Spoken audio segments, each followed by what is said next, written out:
Hello guys, তোমাদের সকলকে স্বাগত জানাচ্ছি সঞ্জয় ষাটের নতুন একটা ভিডিওতে। নতুন দিনে নতুন রূপে আবার চলে এসেছি। আশা করছি তোমরা সকলে ভালো আছো, সুস্থ আছো, তোমাদের পরিবারও খুব ভালো আছে, সুস্থ আছে। আর হ্যাঁ, ভগবানের কাছে সবসময় প্রার্থনা করি তোমরা আর তোমাদের পরিবারের সকলে খুব ভালো থাকো, সুস্থ থাকো। অনেক দিন পর একটা ভিডিও নিয়ে চলে এসেছি। কেন? কারণ দুপুরবেলা কথা দিয়েছিলাম তোমাদেরকে ভিডিও নিয়ে আসবো। আর তার থেকে বড় ব্যাপার, আমার কিছু ভালোবাসার দিদিরা রয়েছে যারা ক্ষোভে ফুঁসছে। কেন জানো? কারণ আমি ভিডিও করি না বলে। তারা বলছে যে তুমি কেন ভিডিও করো না, তোমার সেই প্রতিবাদী কণ্ঠস্বর আমরা শুনতে পাচ্ছি না, তোমার সেই প্রতিবাদী রূপ আমরা দেখতে পাচ্ছি না। তো যথারীতি সেই ক্ষোভ শান্ত করার জন্য, সেই ক্ষোভের ওপরে প্রলেপ দেওয়ার জন্য সঞ্জয় ষাট নিয়ে চলে এসছে নতুন একখানা ভিডিও। আর নতুন ভিডিও মানে হচ্ছে কোনো প্রতিবাদ। কেন করছি প্রতিবাদ? কারণ দিনের পর দিন তোমরা দেখতে পাচ্ছ যে এই সোশ্যাল মিডিয়াতে কিভাবে একটা মাকে দুশ্চরিত্র বলে কলঙ্কিত করার চেষ্টা করছে। আর তোমরা দেখেছো যখন যেখানে এইভাবে অন্যায় সৃষ্টি হয় তখন সেই জায়গাতে সঞ্জয় ষাট এসে উপস্থিত হয় নিজের প্রতিবাদ নিয়ে। তো চলো আজকেও একটা প্রতিবাদী ভিডিও নিয়ে এসেছি।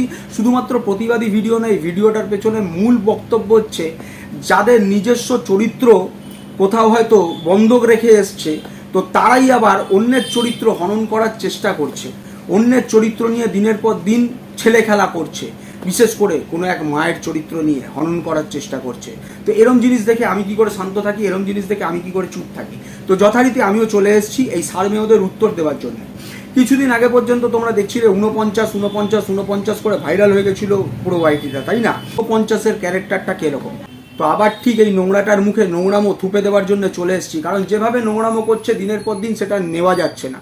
এর আগের বারে তোমরা দেখেছো যখন 49-এর এই কেলোর কীর্তিটা তোমাদের সামনে নিয়ে চলে এসেছিলাম, তো তখন দেখেছো হেন তেন প্রকারে মুখ লুকিয়ে, ভয় দেখিয়ে, ধমকি দিয়ে, চমকি দিয়ে পালিয়ে যাবার চেষ্টা করেছে।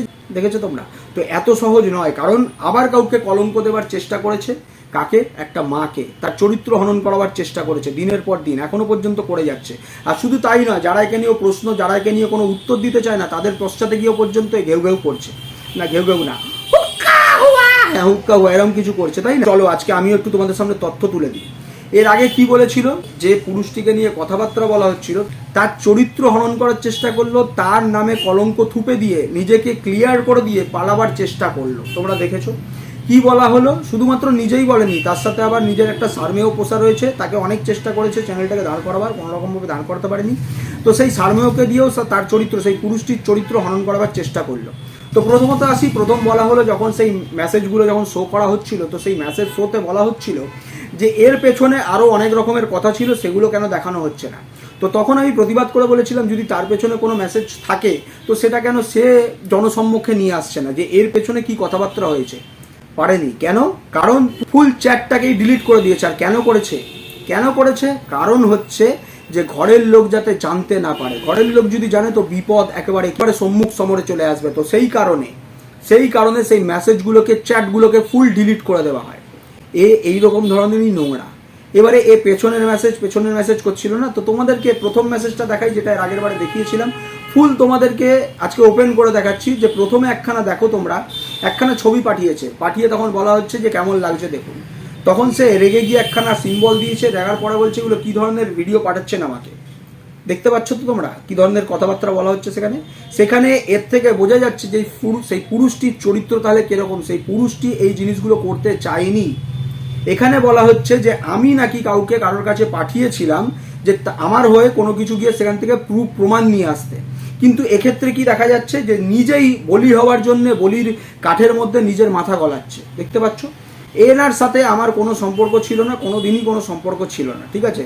একমাত্র বললাম কোনো একটা সময় কোনো একটা প্রবলেমের জন্য তখন তিনি নিজের থেকে স্ব ইচ্ছায় আমার কাছে এসেছিলেন যে আমার কি প্রবলেম আছে সেটা জানার জন্য। আর ঠিক যখনই এসেছিল তখনই এর প্রাণে ভয় ধরে যায় যে যে জিনিসগুলো আমি এনার সাথে করেছি সেই জিনিসগুলো তথ্য না ফাঁস হয়ে যায়। ঠিক সেই জিনিসগুলোকে বুকি দিয়ে বন্ধ করাবার চেষ্টা করলো।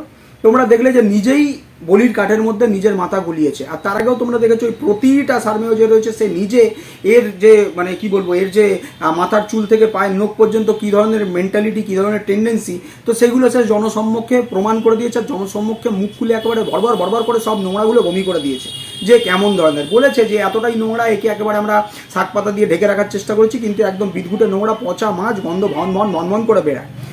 এবারে আসি এর পরবর্তী যে মেসেজটা ছিল, সেখানে তোমরা দেখো পরবর্তীকালে আবার একটা ছবি পাঠানো হচ্ছে, পাঠিয়ে বলছে এটা কেমন। তখন তিনি বলছেন যে হ্যাঁ এটা ভালো, কেন, কি কারণ? তখন বলছে না কিছু না।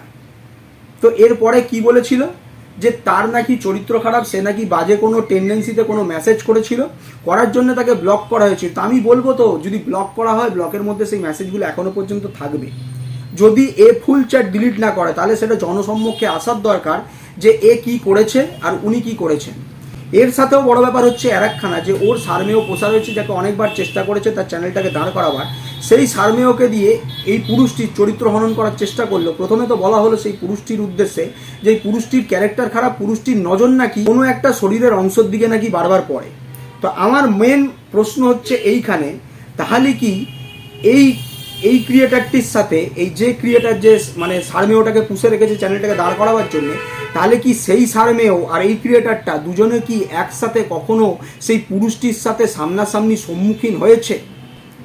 এদের কথাতেই কিন্তু এটা একটা ডাউট হচ্ছে। তার মানে এরা হয়তো কোনো কিছু লুকিয়ে চুরিয়ে সেই পুরুষটির সম্মুখীন হয়েছিল কোনো একটা সময়, নাহলে তারা জানলো কি করে যে তার চোখ কোনো একটা দিকে পড়ে?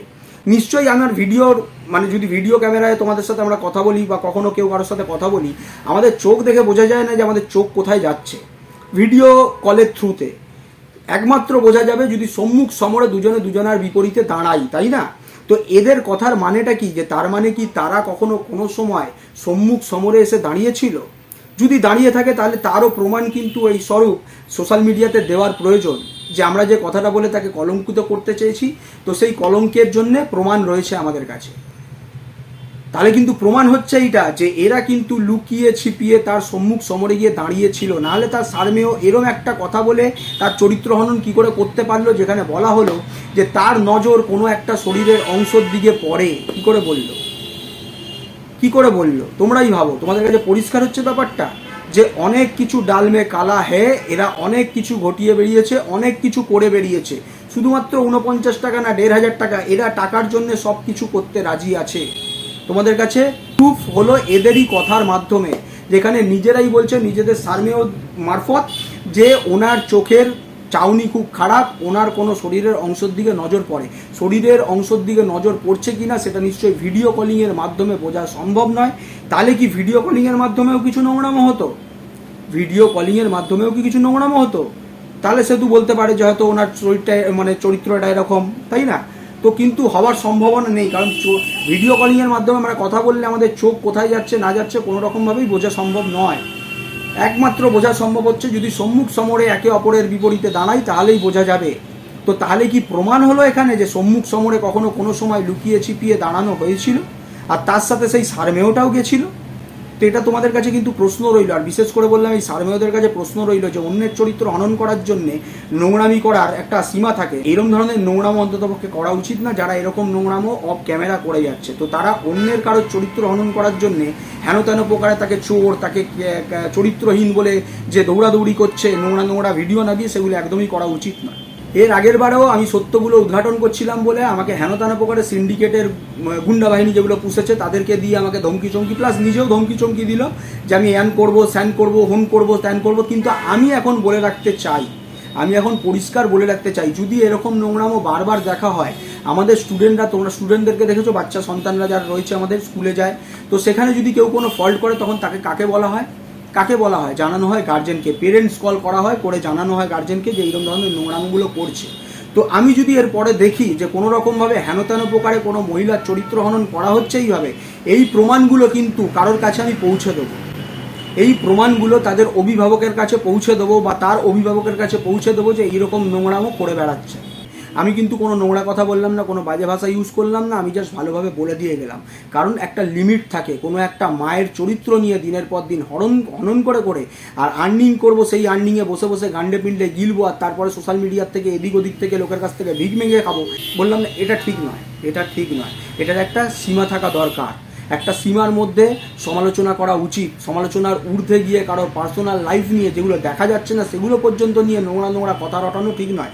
এবারে এটাও মনে রাখতে হবে যে কেউ যদি নোংরা কথা রটায় তাহলে কিন্তু উল্টো দিক থেকেও নোংরা কথা রটবে। তো সেহেতু সব কিছু ভাবনা চিন্তা করে করা উচিত। নোংরামো ঘাটা উচিত না, নোংরা থেকে দূরে থাকা উচিত, আর ভালোভাবে ভিডিও করা উচিত বলে আমার মনে হয়। তো তোমাদের কি মনে হয় আমাকে অতি অবশ্যই কমেন্ট করে জানিও। তোমরা সকলে ভালো থেকো, সুস্থ থেকো, সঞ্জয় ষাটের সাথে থেকো, সত্যের সাথে থেকো।